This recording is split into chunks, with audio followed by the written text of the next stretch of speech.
Hello, welcome to study DTN. আশা করছি আপনারা দেখতে এবং শুনতে পাচ্ছেন। যদি দেখতে এবং শুনতে পান তাহলে প্লিজ কমেন্ট করে জানান। দেখতে ও শুনতে পেলে প্লিজ কমেন্ট করে জানান। সবাইকে স্টাডি ডিটিএন এ স্বাগত জানাই। সুস্মিতা মালাকার, ওয়েলকাম। আপনি দেখতে এবং শুনতে পাচ্ছেন? অডিও এবং স্ক্রিন ক্লিয়ার? বলুন প্লিজ। অডিও এবং স্ক্রিন ক্লিয়ার হলে জানাবেন। প্লিজ জানান, অডিও এবং স্ক্রিন ক্লিয়ার হলে জানান আমাকে। কমেন্ট করতে পারবেন আপনারা, এখানে চ্যাটে গিয়ে কমেন্ট করতে পারবেন এবং দেখবেন একটা হাতের মতো চিহ্ন আছে, রেজ হ্যান্ড, ওটা ক্লিক করলে আমার সঙ্গে কথা বলতে পারবেন। যদি দেখতে এবং শুনতে পাচ্ছেন তাহলে জানান একবার।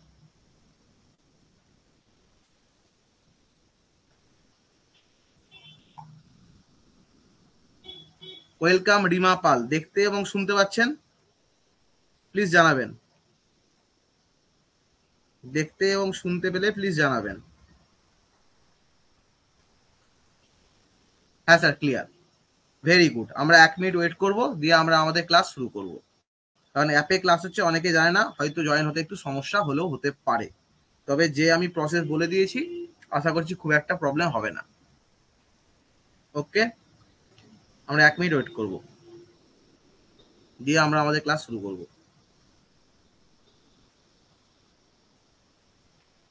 ওয়েলকাম পূর্ণেন্দু হাজরা, দেখতে এবং শুনতে পাচ্ছেন? বলুন প্লিজ।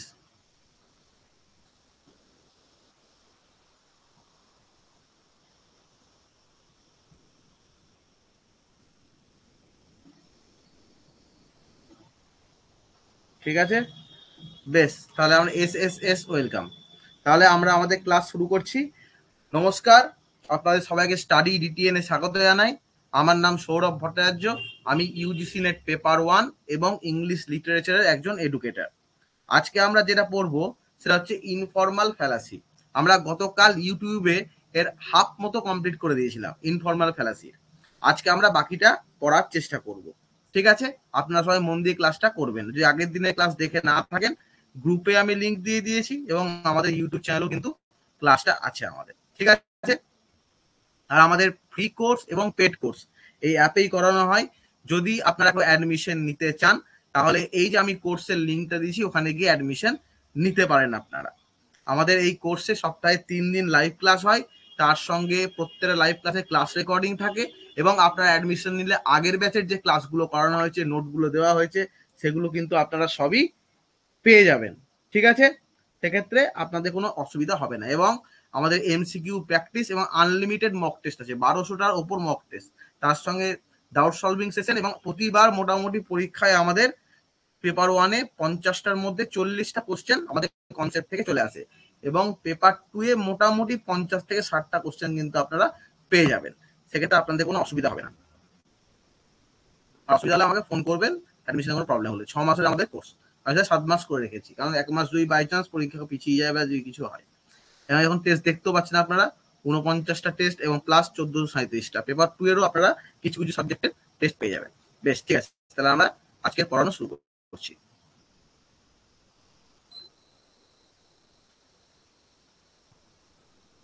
যারা যারা ক্লাসে এলেন সবাইকে ওয়েলকাম। আমরা মনে হয় 30 পাতা অবধি পড়েছিলাম।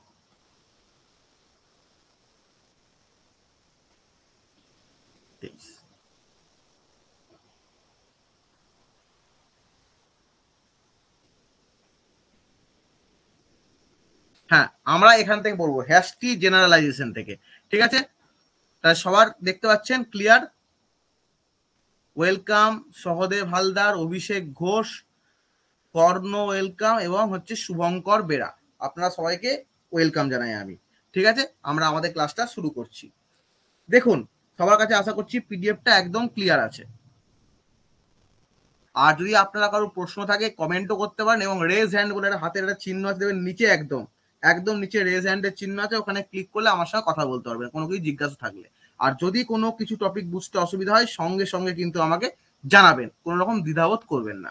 দেখুন, দ্য হ্যাস্টি জেনারেলাইজেশন ফ্যালাসি বা কনভার্স ফ্যালাসি অফ অ্যাকশন, এই দুটো নাম কিন্তু একই।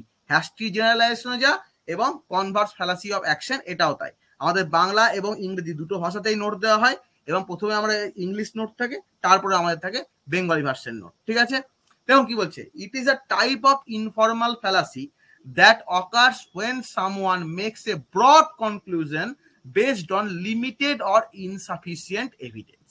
দেখুন কি বলছে, বলছে যখন আমরা একটা সিদ্ধান্তে উপনীত হই, কিরকম না, তো খুব কম সংখ্যক প্রমাণ দেখে আমরা বিশাল একটা সিদ্ধান্তে উপনীত হই। ধরুন আপনি কোন একটা জায়গার স্টেশনে গেলেন, সেখানে যাওয়া মাত্রই আপনার ব্যাগটা কিন্তু ছিনতাই হয়ে গেল। ঠিক আছে, যখনই আপনার ব্যাগটা ছিনতাই হয়ে গেল, তখনই কিন্তু আপনি বললেন যে এই এরিয়ার সবাই চোর। আমরা কিন্তু এটা করে থাকি যে অমুক জায়গার সবাই হচ্ছে চোর। আপনি কিন্তু 100% প্রমাণ কোথাও পাননি, একজন মাত্র আপনার ব্যাগটা ছিনতাই করেছে, আপনি গোটা শহরের লোককে বা গোটা স্টেশনের লোককে আপনি বলে দিলেন কি এরা সবাই চোর মাত্র একজনকে দেখে। এই জিনিসটা এটা আমরা করছি কি হ্যাস্টি জেনারেলাইজেশন। জেনারেলাইজেশন কথা অর্থ কি সার্বিকীকরণ বা সামান্যীকরণ। যখন আমরা সকলকে বোঝাই তখন তাকে বলা হয় জেনারেল, আর যখন আমরা কাউকে নির্দিষ্ট কাউকে বোঝাই তখন তাকে বলা হয় স্পেসিফিক বা পার্টিকুলার। ঠিক আছে, তেমনি জেনারেলের অপর নাম হচ্ছে ইউনিভার্সাল। তেমনি আমরা কি করলাম, একটা অল্প প্রমাণ দেখে আমরা বলে দিলাম কি যে এই এরিয়ার সবাই হলো চোর।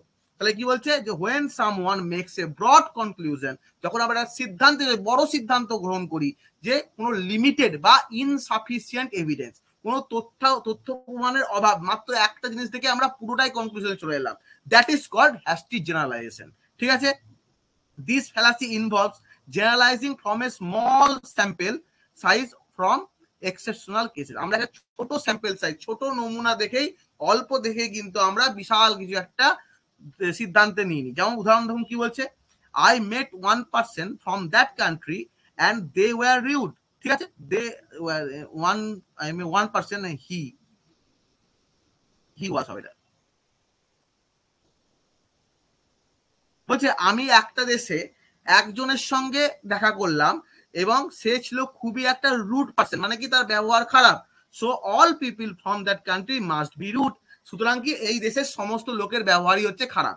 কি করলাম এখানে আমরা generalising from 1% to entire nation, একজনকে দেখে পুরো দেশটাকে আমরা বলে দিলাম কি যে সে হচ্ছে রিউড। ওকে, তারপর দেখুন কি বলছে, আপনারা কিন্তু স্ক্রিনটা বড় করে নিতে পারেন। ঠিক আছে, দেখবেন নিচের দিকে অপশন স্ক্রিন বড় করা, তাহলে আপনাদের দেখতে সুবিধা হবে। বলছে কি I tried one product from that company, আমি একটা কোম্পানি থেকে একটা প্রোডাক্ট কিনলাম অ্যান্ড ইট ওয়াজ ডিফেক্টিভ, এবং এটা প্রোডাক্টটা ছিল খারাপ। So all there products must be defective, সুতরাং তাহলে তাদের সমস্ত জিনিসগুলোই খারাপ হবে। ধরুন একটা কোম্পানি, যে কোনো একটা কোম্পানি আছে এবিসি কোম্পানি, সেখান থেকে আপনি জিনিস একটা কিনলেন, প্রথম কিনলেন, সেই জিনিসটা ডিফেক্ট বেরোলো, আপনি বললেন কি ও আচ্ছা এই কোম্পানির জিনিস কিনলাম সেটা ডিফেক্ট বেরোলো, তার সুতরাং এই কোম্পানির যত জিনিস আছে সবই তাহলে ডিফেক্টিভ। তাহলে কি করলাম, generalising from one product to entire company, অর্থাৎ আমরা একটা প্রোডাক্ট দিয়ে কিন্তু আমরা পুরো কোম্পানিটাকেই আমরা বলে দিলাম, বদনাম করে দিলাম। তাহলে এটাই হচ্ছে আমাদের হ্যাশটি জেনারেলাইজেশন, অর্থাৎ হঠাৎ করেই আমরা হটকারী সিদ্ধান্ত নিলাম, পুরোটার বিরুদ্ধে জেনারেলাইজ করে দিলাম একটা জিনিস দেখে। I saw one study that showed a link between vaccine and autism। বলছে আমি একটা দেখলাম ভ্যাকসিন এবং অটিজমের সঙ্গে এক জায়গায় পড়লাম যে সেখানে কিন্তু ভ্যাকসিন আর অটিজমের মিল রয়েছে। ঠিক আছে, সুতরাং ভ্যাকসিন হচ্ছে অটিজমের কারণ। এই যে আমরা একটা সিঙ্গেল স্টাডি, একটা রিসার্চ পেপার থেকে আমরা সমস্ত ভ্যাকসিনকে বললাম কি সব অটিজমের কারণ হচ্ছে ভ্যাকসিন। দ্যাট ইজ, এটা হচ্ছে আমাদের হ্যাশটি জেনারেলাইজেশন। হ্যাশটি জেনারেলাইজেশন কি করে হয়, it assumes that small sample is representative of the whole। বলে ছোট একটা জিনিসই কিন্তু সমস্তটাকে রিপ্রেজেন্ট করছে, অর্থাৎ একটা জিনিস ভালো বা একটা জিনিস খারাপ হলে কিন্তু সমগ্র প্রোডাক্টটাই কিন্তু খারাপ হয়ে যাবে। দ্যাট ইজ, এটাই হচ্ছে আমাদের hasty generalization. It ignores the possibility of exception or outliers. বলছে এটা কিন্তু আমাদের দেখে না যে হ্যাশটি জেনারেলাইজেশন যখন আমরা করি তখন আমরা দেখি না যে এই প্রোডাক্ট ছাড়া বা এই মানুষ ছাড়া অন্য ভালো মানুষও কিন্তু থাকতে পারে, এটা আমরা দেখি না। বেশিরভাগ পাকিস্তানের জন্য ইউজ করি। দেখুন কথাটা, যখনই দেখবেন যে একটা ভারত হয়তো লোক এলো কথা বলছে আপনার সঙ্গে, সে বললো আমার বাড়ি পাকিস্তান, তখন আমরা কি বলি, ওরে বাবা তার মানে এই হচ্ছে জঙ্গি, পাকিস্তানের লোক মানে হচ্ছে জঙ্গি। তো তা তো নয়, পাকিস্তানের সবাই কি জঙ্গি? ওখানে ভালো মানুষও আছে তো ওখানে অনেক পাকিস্তানের, তারা তো কমন পিপল, কমিউনার, তারা তো জঙ্গি নয়। কিন্তু আমরা সেটা কেন করে দিই আমরা, কারণ পাকিস্তান থেকে জঙ্গি আসে বলে আমরা তাকে জঙ্গি বলে ধরে নিই। দ্যাট ইজ, এটা হচ্ছে আমাদের হ্যাশটি জেনারেলাইজেশন। আমরা একটা বা ছোট নমুনা দেখে বৃহত্তর কিছুকে আমরা সাপোর্ট করে দিই। It fails to consider alternative explanation of evidence. আমাদের যে আরো এভিডেন্স থাকতে পারে, আরো এভিডেন্স সাপেক্ষে আমরা বিচার করে বলবো, সেই জিনিসগুলো কিন্তু আমরা একটুও দেখি না। It can lead to overly broad or inaccurate conclusion. এখানে কিন্তু আমাদের ইনঅ্যাকুরেট, আমাদের মধ্যে অ্যাকুরেট কনক্লুশন বা অ্যাকুরেট সিদ্ধান্ত কিন্তু হয় না। তাহলে হ্যাস্টি জেনারেশন ফ্যালাসি হলে আমরা কি করতে পারি, কিভাবে এটাকে আমরা নিবারণ করতে পারি? এনকারেজ ক্রিটিক্যাল থিঙ্কিং আর স্কেপটিসিজম। বলছে আমরা কি করতে হবে, আমাদের যে ক্রিটিক্যাল থিঙ্কিং অর্থাৎ বিশ্লেষণাত্মক মতবাদ, এটাই কিন্তু আমাদের আনতে হবে নিজেদের মধ্যে, যে বিশ্লেষণ করে বিচার করব। Evaluate evidence and arguments objectively, আমরা নিরপেক্ষভাবে সমস্ত প্রমাণ বিচার করে দেখব। Consider multiple sources and perspective, আমরা বিভিন্ন সোর্স থাকতে পারে, বিভিন্ন জিনিস থাকতে পারে, সেইগুলোর উপর কিন্তু আমরা নজর দেবো। Avoid making broad conclusion based on limited evidence, আমরা লিমিটেড এভিডেন্স অর্থাৎ কম এভিডেন্স দেখে সমস্ত কিছুকে দোষ দেওয়া বা ভালো বলা, এটাকে আমাদের পরিত্যাগ করতে হবে। তাহলে এটাই হচ্ছে আমাদের কি হ্যাস্টি জেনারেলাইজেশন থেকে বেরোনোর উপায় বা মুক্তির উপায়। বাংলা দেখেন একবার চট করে দেখুন। দ্য হ্যাস্টি জেনারেলাইজেশন ফ্যালাসি হলো এক ধরনের ভ্রান্তি যা ঘটে যখন কেউ সীমিত বা অপর্যাপ্ত প্রমাণের ভিত্তিতে একটি বিস্তৃত উপসংহার করে। এই ভ্রান্তি ছোট নমুনা আকার বা ব্যতিক্রমী ক্ষেত্রে সাধারণীকরণে জড়িত। জেনারেলাইজ, সাধারণীকরণ, আমরা কি করছি, তাকে আমরা জেনারেল করে দিচ্ছি, একদম সামান্য কিছু জিনিস দেখলাম এবং তাকে আমরা বললাম কি, তাহলে ও আচ্ছা এই জিনিসটা খারাপ মানে পুরো জিনিসটাই খারাপ হবে এখানে। এবার ভুলে উদাহরণ দেখেন একবার আমরা, আমি সেই দেশে একজন ব্যক্তির সাথে দেখা করেছি এবং সে অভদ্র ছিল, তাই সেই দেশের সমস্ত লোককে অবশ্যই অভদ্র হবে। এই জিনিসটা বললাম, একজন সাথে দেখা করে সমস্ত বলে দিলাম, এক ব্যক্তি থেকে সমস্ত জাতিকে সাধারণীকরণ করে ফেললাম আমরা। তারা বলছে কি, আমি সেই কোম্পানির একটি পণ্য চেষ্টা করেছি বা কিনেছি এবং সেটি ত্রুটিপূর্ণ ছিল, তাই তাদের সমস্ত পণ্য ত্রুটিপূর্ণ হবে। একটি পণ্য থেকে পুরো কোম্পানিতে সাধারণীকরণ করে দিলাম আমরা। আমি একটা গবেষণা দেখেছি, ভ্যাকসিন ও অটিজমের মধ্যে লিঙ্ক দেখিয়েছে, তাই ভ্যাকসিন অবশ্যই অটিজমের কারণ হতে পারে। একটি একক গবেষণা থেকে বিস্তৃত উপসংহারের সাধারণীকরণ।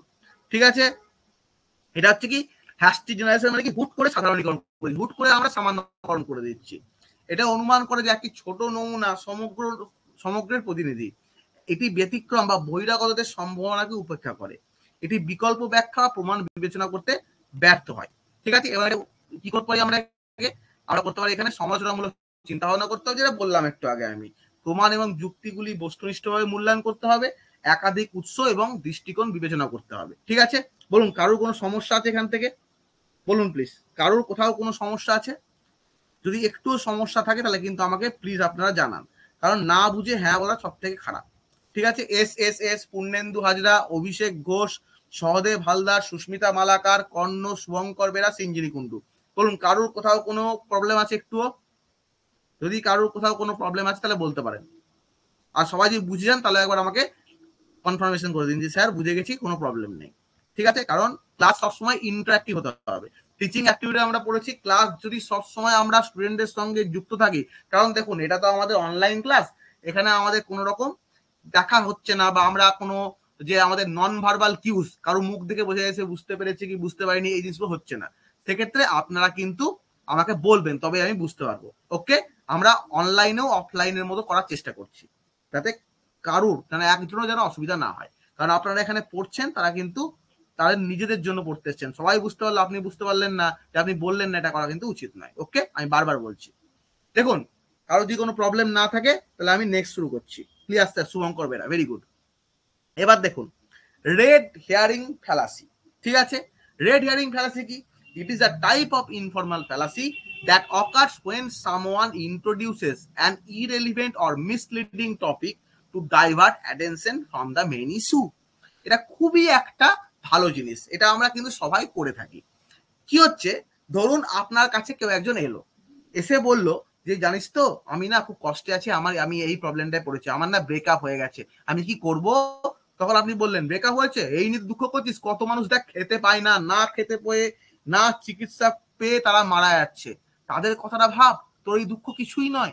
আমি কিন্তু কি করলাম, আমি সেই জায়গাটা কিন্তু ওর যে কথাটা সেখান থেকে বেরিয়ে আর একটা প্রবলেম এনে বললাম, যে আমি ওর মাইন্ডটা সরিয়ে দিলাম, আমি কি করছি, কথা ঘুরিয়ে দিলাম। এই যে কথা ঘুরিয়ে দিই আমরা, এটাই রেড হেয়ারিং ফ্যালাসি।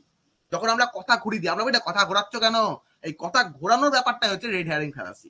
ঠিক আছে, বলছি দেখুন তাহলে, যে when someone introduce an irrelevant or misleading topic to divert attention from the main issue.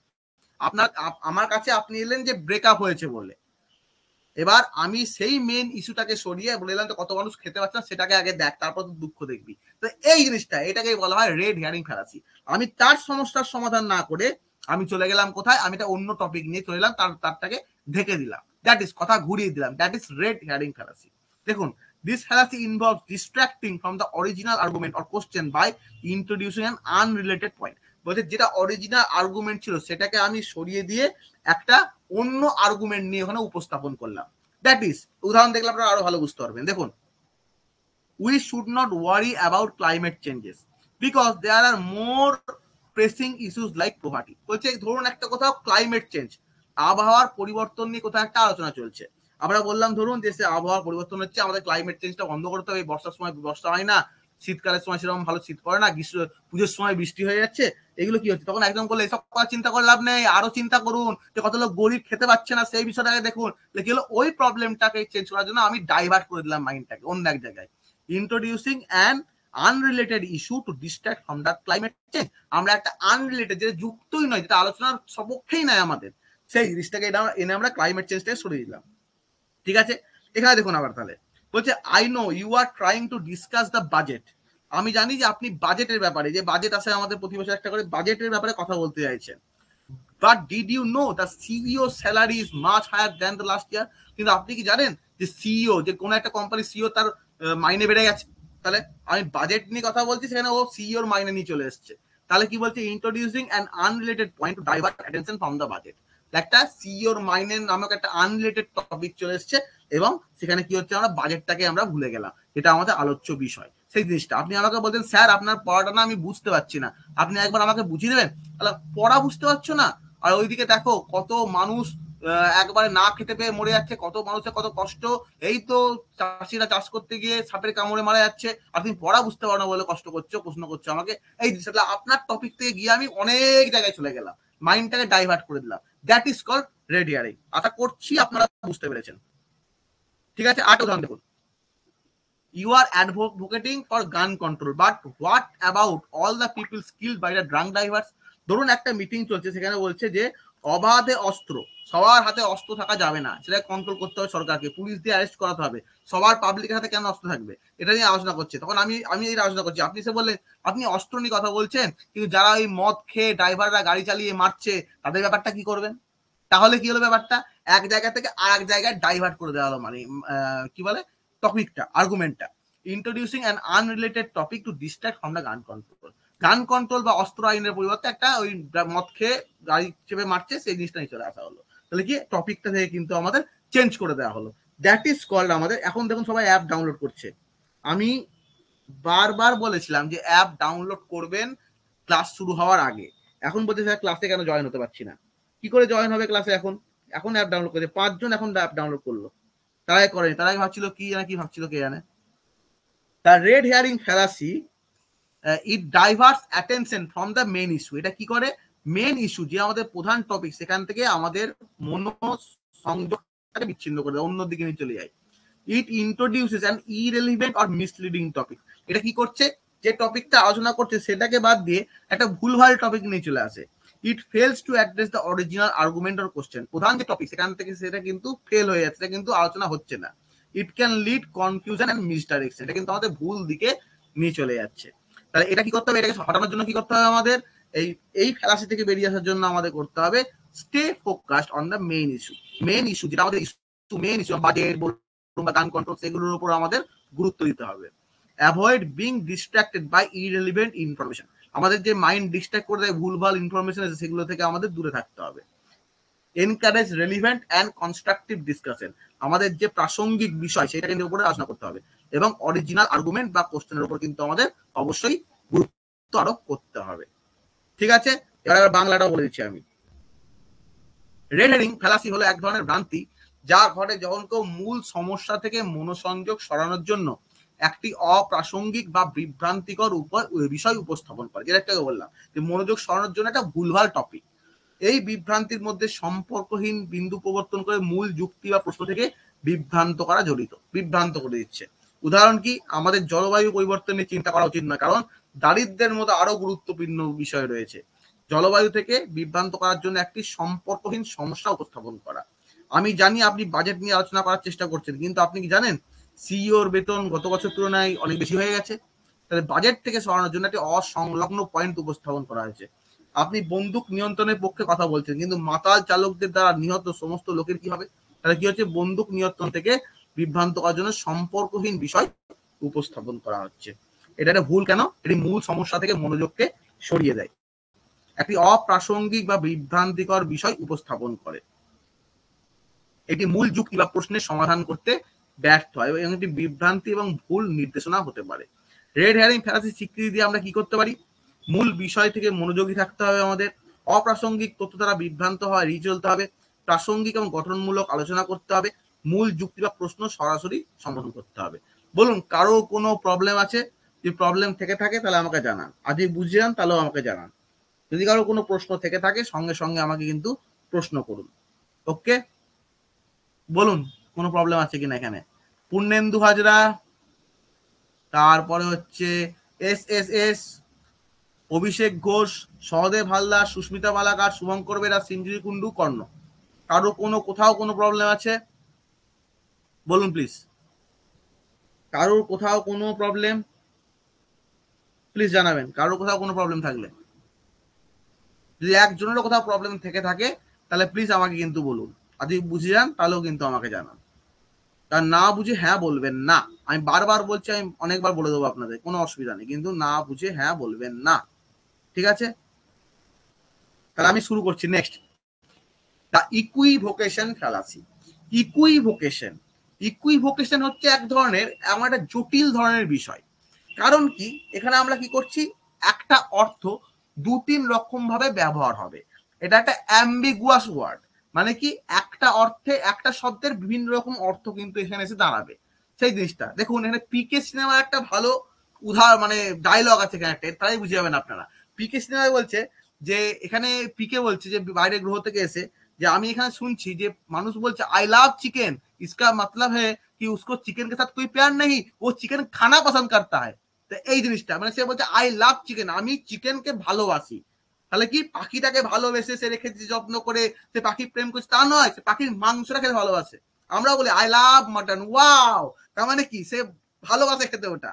কচি পাঠা, ওয়াও, মানে কি কচি পাঠা সে পুষবে ঘরে, না কচি পাঠা পুজো করবে না, ওর ওটা খেতে ভালোবাসে ও। তাহলে কি এই যে লাভ কথাটা, এই যে লাভ, এই লাভটা কি সত্যি প্রেমের সম্পর্ক? পশু প্রেম না, এটা হচ্ছে কি প্রেম? এটা হচ্ছে খাদ্য প্রেম, পশুটাকে হত্যা করে খেয়ে ফেলো বাবা। তো এই ধরনের প্রেম এটা। তাহলে এটা কি ইকুইভোকেশন, মানে কি একবারে দুরকম, একটা অর্থে অন্য মিনিং এ চলে আসছে। দেখুন এখানে আমরা পড়লে বুঝতে পারবো। দাঁড়ান, তার জয়েন লেখা আসছে না। ক্লাস শুরু করার আগে অ্যাপ ডাউনলোড করতে হতো, বেশ কোনো না, আজকের ক্লাসটা রেকর্ডিং দেখে নেবেন and next class live join করতে পারবেন। বাস বললাম, দেখুন তাহলে কি বলছে এখানে। বলছে I am not a vegetarian, আমি শাকাহারি বা আমি নিরামিষ খাই না। বাট আই লাভ এনিম্যালস, কিন্তু আমি পশু পছন্দ করি। But I also love stick, এবং আমি মাংস খাওয়াও কিন্তু পছন্দ করি। তাহলে এখানে দেখুন ভালোবাসা পছন্দ করা জিনিসটা কি দেখুন, বলছে আমি কিন্তু ভেজিটেরিয়ান নই, আমি কিন্তু শাকাহারি নই। বাট আই লাভ এনিম্যালস, আমি পশু প্রেম পছন্দ করি। But I also love stick, কিন্তু আমি চিকেন স্টিক খেতেও খুব পছন্দ করি। তাহলে এই যে আই লাভ এনিম্যালস, এই যে এই লাভটা, এই যে এই পশু প্রেম, এই লাভটা এবং এই যে এই লাভটা কি পশু প্রেম হচ্ছে? কখনোই না, এখানে পশুকে হত্যা করে দেওয়া হচ্ছে, এখানে দিয়ে চিকেন স্টিক বানানো হচ্ছে। ঠিক আছে, তাহলে using love in two different senses, মানে এই লাভ শব্দটাকে কিন্তু দু তিন রকম ভাবে ব্যবহার করা হলো। ঠিক আছে,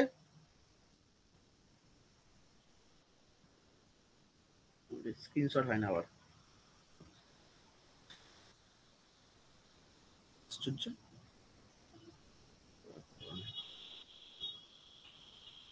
এক second.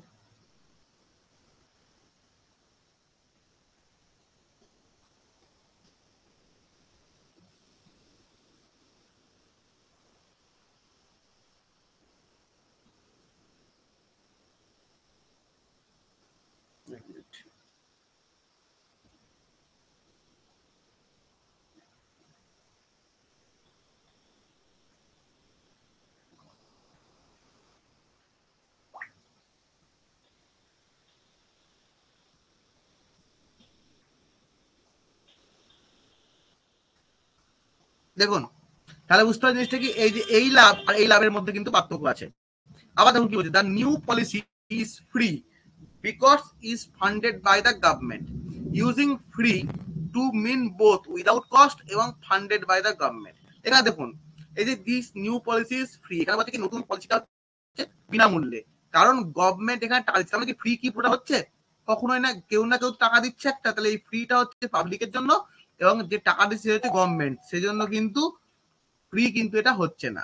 I am not arguing, I am just explaining why I am right. বলছে আমি কিন্তু তর্ক করছি না, শুধু আমি বোঝাতে চাইছি যে আমি সত্য কথা বলছি। তার মানে এটা তর্ক তো হচ্ছেই। আর্গুইং আর এক্সপ্লেনিং জিনিসটা কি, আমি বলছি কি, আমি বললাম আপনি, আমি বলছি আপনাকে যে আমি সত্যি কথা বলেছি, তাহলে আপনি তর্ক করবেন না। আমি তর্ক করছি না, আমি শুধু বোঝাতে চাইছি যে আমি সত্যি কথা বলছি, তার মানে তো আমি তর্ক করছি, তার মানেই তো আমি তর্ক করছি, তার মানেই তো আমি তর্ক করছি। তাহলে সেক্ষেত্রে এই জিনিসটা কিন্তু হচ্ছে কি আমাদের দু রকম মিনিং কিন্তু আমাদের বার করে দিচ্ছে। সুতরাং আমাদের এই জিনিসটা হচ্ছে red herring, sorry equivocation fallacy. It uses ambiguous language to obscure the truth. এখানে কিন্তু দু রকম ভাষা ব্যবহার করা হয়। It shifts from meaning of words phrases in mid argument. এখানে কিন্তু যে আমাদের ফ্রেজগুলো তার ভাষা কিন্তু চেঞ্জ হয়ে যায়। ঠিক আছে, তারপর দেখুন it makes seem like consistent point being are important নয়। এখানে কি কনফিউশনের সৃষ্টি হয় একটা। এখানে আমাদের সরাতে গেলে কি করতে হবে, encourage clear and precise language. আমাদের কি করতে, ভালো ভাষা এবং সঠিকভাবে ব্যবহার করতে হবে। ক্ল্যারিফিকেশন, ক্লিয়ার ভাবে সবকিছু বলতে হবে এবং যে আমাদের ডবল মিনিং সেই জিনিসগুলো বাদ দিতে হবে আমাদের। ঠিক আছে, এই জিনিসগুলো করতে হবে আমাদের। ধরুন বাংলাটা দেখিনি একবার কি বলছে, ধরুন বাংলা দেখিনি একবার। দেখুন বলছে ইকুইভোকেশন ফ্যালাসি হলো এক ধরনের ভ্রান্তি যা ঘটে যখন কেউ একটি শব্দ বা শব্দগুচ্ছ একাধিক অর্থ সহ অস্পষ্ট বা বিভ্রান্তিকর উপায়ে ব্যবহার করে। একাধিক অস্পষ্ট এবং বিভ্রান্তিকর উপায়ে কিন্তু ভাষাটাকে ব্যবহার করা হচ্ছে। এই বিভ্রান্তির মধ্যে একটি শব্দ বা বাক্যাংশ এমনভাবে ব্যবহার করা জড়িত যা একটি তর্কের সময় অর্থ পরিবর্তন করে দেয়। ঠিক আছে, এই যে লাভ বললাম যে আমি নিরামিষাশী, দেখুন এখানে বলছি কি, আমি নিরামিষাশী নই কারণ আমি প্রাণী ভালোবাসি, তবে আমি চিকেন স্টিকও ভালোবাসি। কিন্তু তাহলে এই যে দুটো কথা এখানে বলা হচ্ছে যে আমি নিরামিষাশী নই, আমি প্রাণী ভালোবাসি, খুব ভালো কথা, প্রাণী ভালোবাসি, আবার আমি চিকেন স্টিকও ভালোবাসি খেতে, এই দুটো ভালোবাসি, এই দুটো ভালোবাসির মধ্যে কিন্তু তফাৎ আছে আমাদের। ঠিক আছে, দুটি ভিন্ন অর্থে প্রেম ব্যবহার করা হচ্ছে, একটা হচ্ছে প্রাণী প্রেম এবং একটা হচ্ছে মাংস খাওয়ার প্রেম। এই নতুন নীতিটি বিনামূল্যে, কারণ এটি সরকারের দ্বারা অর্থায়ন করা হয়েছে, বিনামূল্যে ব্যবহার করে বিনা খরচে এবং সরকার কর্তৃক অর্থাৎ দুটো উভয় কিন্তু আলাদা অর্থ। আমি তর্ক করছি না, আমি শুধু ব্যাখ্যা করছি কেন আমি সঠিক। তর্ক এবং ব্যাখ্যা বিনিময়যোগ্যভাবে ব্যবহার করা, মানে একই জিনিসের ব্যবহার। ঠিক আছে, বুঝতে পারছেন জিনিসটা কি? তাহলে এটা কি হচ্ছে, আমাদের সত্যকে অস্পষ্ট করা হচ্ছে এবং অস্পষ্ট ভাষা কিন্তু আমাদের এখানে ব্যবহার করা হচ্ছে, বাক্যাংশের অর্থ পরিবর্তন করে দিচ্ছে আমাদের। তারপরে কি, এমন মনে করে যে সামঞ্জস্যপূর্ণ পয়েন্ট তৈরি করা হচ্ছে। স্পষ্ট, এটা আমাদের সরাতে গেলে কি করতে হবে, স্পষ্ট এবং সুনির্দিষ্ট ভাষা ব্যবহার করতে হবে। ঠিক আছে, স্পষ্টীকরণ প্রয়োজন এবং অস্পষ্ট ভাষা ব্যবহার থেকে বিরত থাকতে হবে। ওকে, বলুন কারো কোনো সমস্যা এখান থেকে, বলুন, এটা একটা ইম্পর্টেন্ট পয়েন্ট, এটাতে আসবো তাহলে। বলুন কারো কোনো সমস্যা থাকলে আমাকে জানান প্লিজ, কারোর কোথাও কোনো প্রবলেম থাকলে আমাকে বলুন এটা থেকে। কেউ যদি কোথাও বুঝতে অসুবিধা হয়েছে বা কিছু বিভ্রান্তি হয়েছে তাহলে আমাকে বলুন প্লিজ, জানান। কারো কোথাও কোনো প্রবলেম, পূর্ণেন্দু হাজরা, সুস্মিতা মালাকার, শুভঙ্কর বেরা, সিঞ্জিনী কুন্ডু, এসএসএস, কারোর কোথাও কোনো প্রবলেম রয়েছে এখানে থাকলে বলুন। কারোর কোথাও কোনো প্রবলেম রয়েছে প্লিজ জানান আমাকে।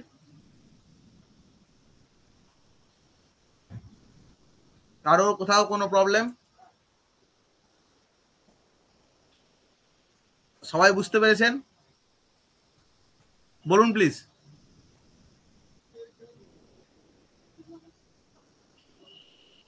সবাই বুঝতে পেরেছেন?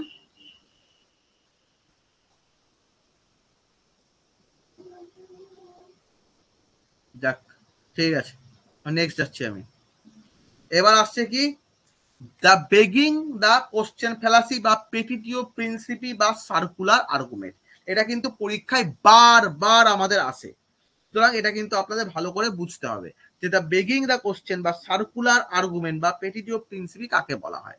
It is a type of informal fallacy that occurs when someone assumes the truth of the conclusion they are trying to prove, essentially repeating themselves rather than providing evidence or logical reasoning. দেখুন কি বলছে, এটাকে বলা হচ্ছে কি circular argument.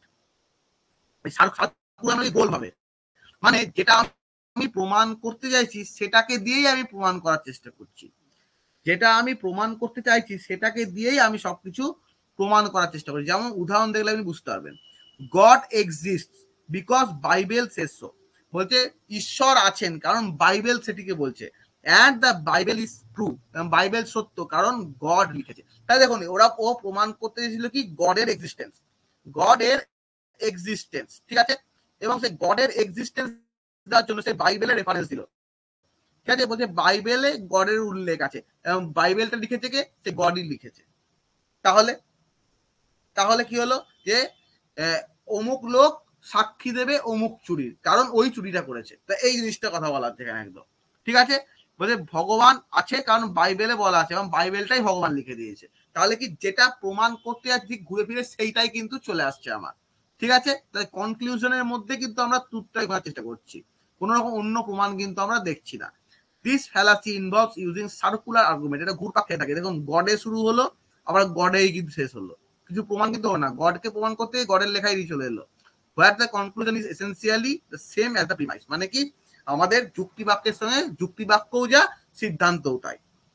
আমাদের দুটি যুক্তি বা ডিডাকটিভ আর্গুমেন্টে P1 বা প্রিমাইস 1 এবং প্রিমাইস 2 থাকে এবং লাস্টে থাকে সিদ্ধান্ত বা কনক্লুশন। এখানে প্রিমাইসও যা সিদ্ধান্ত তাই, একই কথা আছে দুটোই আমাদের, ঠিক আছে। সুতরাং এটা হচ্ছে আমাদের সার্কুলার আর্গুমেন্ট। ওকে, এটা আটা না পেটিটিও প্রিন্সিপি। আটা উদাহরণ দিলে বুঝতে পেরে যাবেন। দেখুন বলছে যে the product is the best because it is the most popular, এই যে এই পণ্যটি এটা হচ্ছে জনপ্রিয় কারণ এটা হচ্ছে ভালো, কারণ কি এটা হচ্ছে জনপ্রিয়, and it's the most popular because it is the best, এবং এটা জনপ্রিয় কারণ এটা ভালো। এই ধরনের কথা হয়ে যাচ্ছে, মানে কি একটা জিনিস আছে বললাম যে এই যে পণ্যটা এটা হচ্ছে সেরা, কেন কি এটা জনপ্রিয়, কারণ এটা জনপ্রিয় কারণ এটি সেরা, একই জিনিস কথাটা কিন্তু ঘুরিয়ে ঘুরিয়ে চলে আসছে, ঠিক আছে। বলছে কি I know he is guilty because he looks guilty and looks guilty because I know he is guilty, বলছে কি যে আমি জানি সে হচ্ছে দোষী, কেন কি তাকে দেখে দোষী মনে হচ্ছে এবং তাকে দোষী দেখে মনে হচ্ছে কারণ সে দোষী বলে। এই জিনিসটা মানে কিছু হলো না, ঘুরে ফিরে সে একই জায়গায় কিন্তু চলে এলো। দ্যাট ইজ কল্ড আমাদের হচ্ছে কি, এটাকে আমাদের বলা হচ্ছে সার্কুলার আর্গুমেন্ট। ওকে, দেখুন এটা কেন ঘটে আমাদের, it assumes the truth of the conclusion without evidence, কোনো প্রমাণ ছাড়াই আমরা কিন্তু সিদ্ধান্তে উপনীত হচ্ছি। It is circular reasoning essentially repeating concept, আমরা ঘুরিয়ে ফিরিয়ে সেই এক কথাই বলছি এখানে। It fails to provide logical or empirical support, এখানে কিন্তু কোন রকম যুক্তির সহায়তা আমরা করছি না। It can lead to unfounded conclusion and dogmatic thinking, এখানে কিন্তু ভুলভাল চিন্তাধারা আমাদের চলে আসছে। এটাকে সরাতে গেলে আমাদের কি করতে হবে, সে আমাদের ক্রিটিক্যাল থিঙ্কিং বা বিশ্লেষণাত্মক মনোভাব আনতে হবে, আমাদের আরো প্রমাণ এবং যুক্তি আনতে হবে, এবং আমাদের এই ঘুরে ফিরে একই জায়গায় যাওয়া এটাকে বন্ধ করতে হবে, এবং মাইন্ডটা ওপেন রাখতে হবে এবং নিরপেক্ষ রাখতে হবে, তাহলে কিন্তু এটা আমাদের ঠিক হয়ে যাবে। এবার বাংলাটা দেখে নিই আমরা। দ্য বেগিং কোশ্চেন বা ফ্যালাসি হলো এক ধরনের ভ্রান্তি যা তখন ঘটে যখন কেউ উপসংহারের সত্যতা ধরে নেয় যে তারা প্রমাণ করার চেষ্টা করছে, মূলত প্রমাণ বা যৌক্তিক যুক্তি প্রদান করার পরিবর্তে নিজেকে পুনরাবৃত্তি করে। ওই যে বললো কি যে ঈশ্বর আছে কারণ বাইবেলে লেখা আছে এবং বাইবেল ঈশ্বর লিখেছে, এই জিনিসটা, এই ভ্রান্তি একটি বৃত্তাকার যুক্তি ব্যবহার করে জড়িত, যেখানে উপসংহারটি মূলত যুক্তির ভিত্তির মতোই, অর্থাৎ যুক্তি যে কনক্লুশন সেটাই হয়ে যাচ্ছে আমাদের প্রিমাইসের মতো। বলছি কি উদাহরণ কি, ঈশ্বর বিদ্যমান কারণ বাইবেল তাই বলে এবং বাইবেলের সত্য কারণ ঈশ্বর এটি লিখেছেন। দেখুন একই কথা চলে এলো। ঈশ্বরের অস্তিত্ব প্রমাণের জন্য ঈশ্বরের অস্তিত্ব ধরে নেওয়া, এই পণ্যটি সেরা কারণ এটি সবচেয়ে জনপ্রিয় এবং সবচেয়ে জনপ্রিয় কারণ এটি হলো সেরা, নাকি প্রমাণ হলো এই পণ্যটি সেরা কেন, এর উত্তর কি এলো, বলছেন না এর উত্তর এলো না, এর উত্তর জনপ্রিয় কারণ সে সেরা বলে। বাস, আমি জানি সে দোষী কারণ তাকে দোষী দেখাচ্ছে এবং তাকে দোষী দেখাচ্ছে কারণ আমি জানি সে দোষী, সে একই জিনিস হলো। এই জিনিসটা কোনো আসল প্রমাণ কিন্তু হলো না। এটা ভুল কারণ কি, প্রমাণ ছাড়া উপসংহার সত্য অনুমান বৃত্তাকার যুক্তি মানে একই সার্কেলের মতো কিন্তু আসছে, একই জিনিস ঘুরে ফিরে আসছে সেই, এবং মূলত নিজেকে পুনরাবৃত্তি করছে, তার মানে সার্কেল। তারপরে বলছে কি এটি যৌক্তিক বা অভিজ্ঞতামূলক সমর্থন প্রদান করতে ব্যর্থ হচ্ছে, কোনো যুক্তি দিতে পারছে না। নেক্সট কি, নেক্সট কি,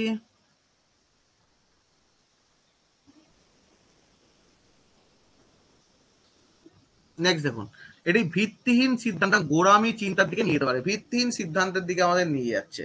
এটাকে অ্যাভয়েড করার জন্য কি করতে হবে, আমাদের সমালোচনামূলক চিন্তা ভাবনা করতে হবে এবং সংশয়বাদকে উৎসাহিত করতে হবে এবং প্রমাণ এবং যুক্তি দাবি করতে হবে, বৃত্তাকার যুক্তি অনুমান এড়িয়ে যেতে হবে, উন্মুক্ত মানসিকতা, ফ্রি মাইন্ড এবং বস্তুনিষ্ঠ বিবেচনা আমাদের করতে হবে।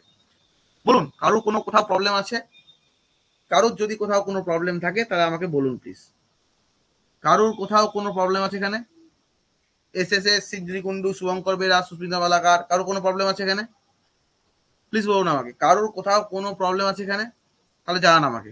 আচ্ছা, আপনারা কি শুনতে পাচ্ছেন? আমাকে বলুন আগে, আপনারা কি শুনতে পাচ্ছেন? বলুন প্লিজ, আপনারা কি শুনতে পাচ্ছেন?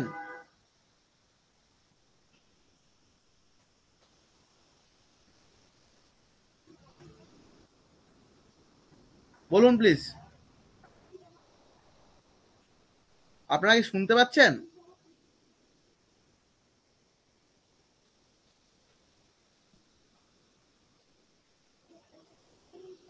হ্যালো,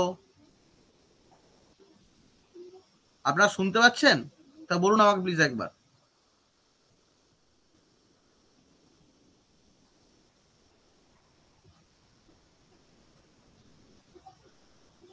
বলুন প্লিজ।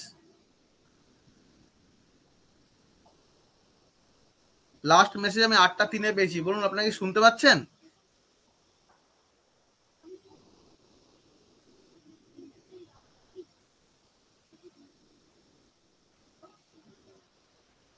আমি কিন্তু কোনো রেসপন্স পাচ্ছি না।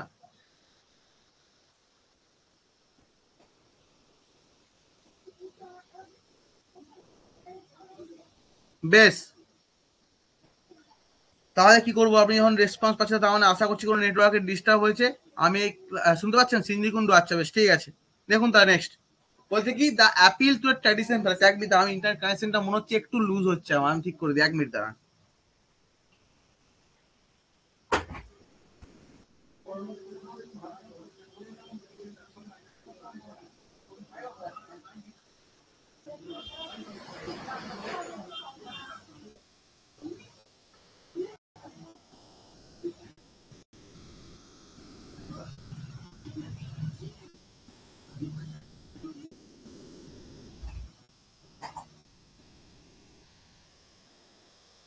দেখুন next, appeal to the tradition fallacy.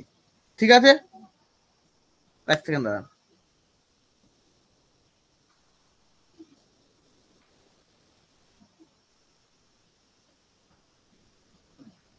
দেখুন, আরে সবাই ক্লিয়ার তো?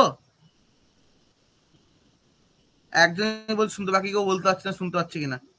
বেশ, দেখুন আমি ক্লাসটা অফ করছি, আমি এই ক্লাসটা রেকর্ডিং করে অ্যাপে আপলোড করে দেবো, আপনারা তখন দেখে নেবেন, ঠিক আছে? এবং ইউটিউবেও আমি আপলোড করে দেবো। আমার মনে হচ্ছে নেটওয়ার্কটা একটু ডিস্টার্ব হচ্ছে, ঠিক আছে? আমি রেকর্ডিংটা একটু পরে আপলোড করে দিচ্ছি। আজকে এই পর্যন্ত থাক। যদি কেউ আপনারা অ্যাডমিশন নিতে চান তাহলে আমার নম্বরে যোগাযোগ করুন, পিডিএফটা পেয়ে যাবেন একটু পরেই। আর আপনাদের এই আমাদের চ্যানেলটাকে সাবস্ক্রাইব করুন, ভিডিওটা শেয়ার করে দিন যদি ভালো লেগে থাকে আপনাদের। বাকিটা আমি আজকে রাতের মধ্যেই আপলোড করে ইউটিউবে দিয়ে দিচ্ছি, ঠিক আছে? সবাইকে নমস্কার, ধন্যবাদ, সবাই ভালো থাকবেন।